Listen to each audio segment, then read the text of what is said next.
Oke deh, sekarang kita bikin sosis Jerman isi keju mozzarellanya yuk. Gak perlu jauh-jauh ke Jerman kok. Bratwurst sudah diproduksi di Indonesia. Tepatnya di pabrik yang terletak di Karawaci, Tangerang. Sekali produksi, pabrik ini menghabiskan bahan baku sekitar 500 kg. Kalau di total sehari bisa sampai 25 ton. Wih, banyak banget ya. Pantesan mesinnya segede ini.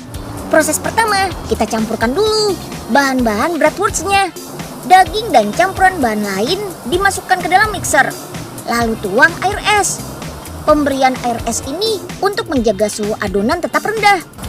Jadi kandungan protein dagingnya gak rusak selama proses mixing.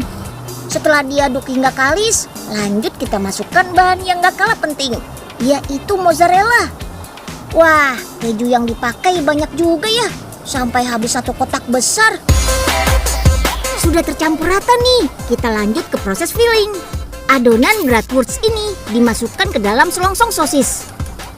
Bratwurst tradisional sih, kulitnya masih menggunakan usus hewan. Tapi kalau yang ini sih sudah canggih, pakai kolagen yang berasal dari tulang dan kulit hewan. Nggak kayak bungkus plastik.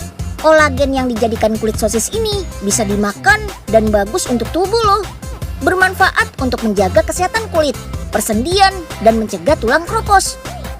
Proses filling ini berjalan secara otomatis. Gak perlu masukkan satu persatu pakai tangan. Sekali pencet, langsung terisi deh 81 buah bratwurst. Setelah semua adonan tercetak, bratwurst kita masukkan ke dalam kotak ini nih. Kotak sebesar ruangan ini bisa memuat 1 ton bratwurst, teman-teman. Nah, di kotak inilah bratwurst akan dimasak. Proses pemasakan ini menggunakan steam atau uap panas selama 45 menit pada suhu 85 derajat. Proses steam ini akan membunuh mikroorganisme sehingga sosis aman untuk dikonsumsi. Sudah matang nih. Wah, masih ngebul banget tuh. Nah, biar suhu bratwurstnya turun, diangin-anginkan dulu di depan blower ini.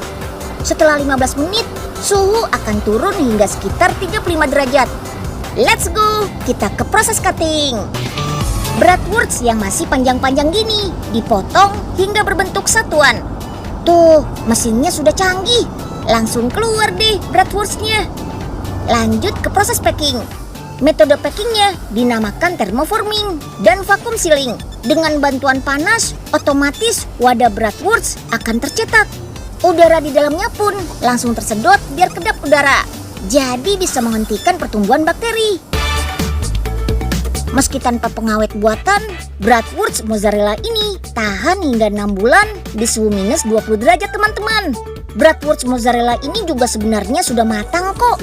Tapi sebelum dimakan sih, lebih baik dipanaskan dulu.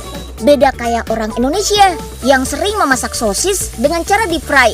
Kalau di negara asalnya sih, bratwurst dinikmati dengan dipanggang atau ditumis. Dalam bahasa Jerman, memanggang atau menggoreng dengan wajan disebut braten. Inilah yang dikaitkan dengan bratwurst yang berasal dari kata brat atau daging cincang dan wurst atau sosis. Aslinya sih, bratwurst dibuat dari daging babi atau sapi. Kalau yang ini halal kok, teman-teman. Rempah yang digunakan pun sudah disesuaikan dengan lidah Indonesia. Selain memanjakan lidah, bratwurst mozzarella ini juga termasuk makanan tinggi protein loh. Cukup makan 2 potong sudah bisa memenuhi 33% kebutuhan protein harian kita. Wah, pas banget nih buat jadi sumber gizi.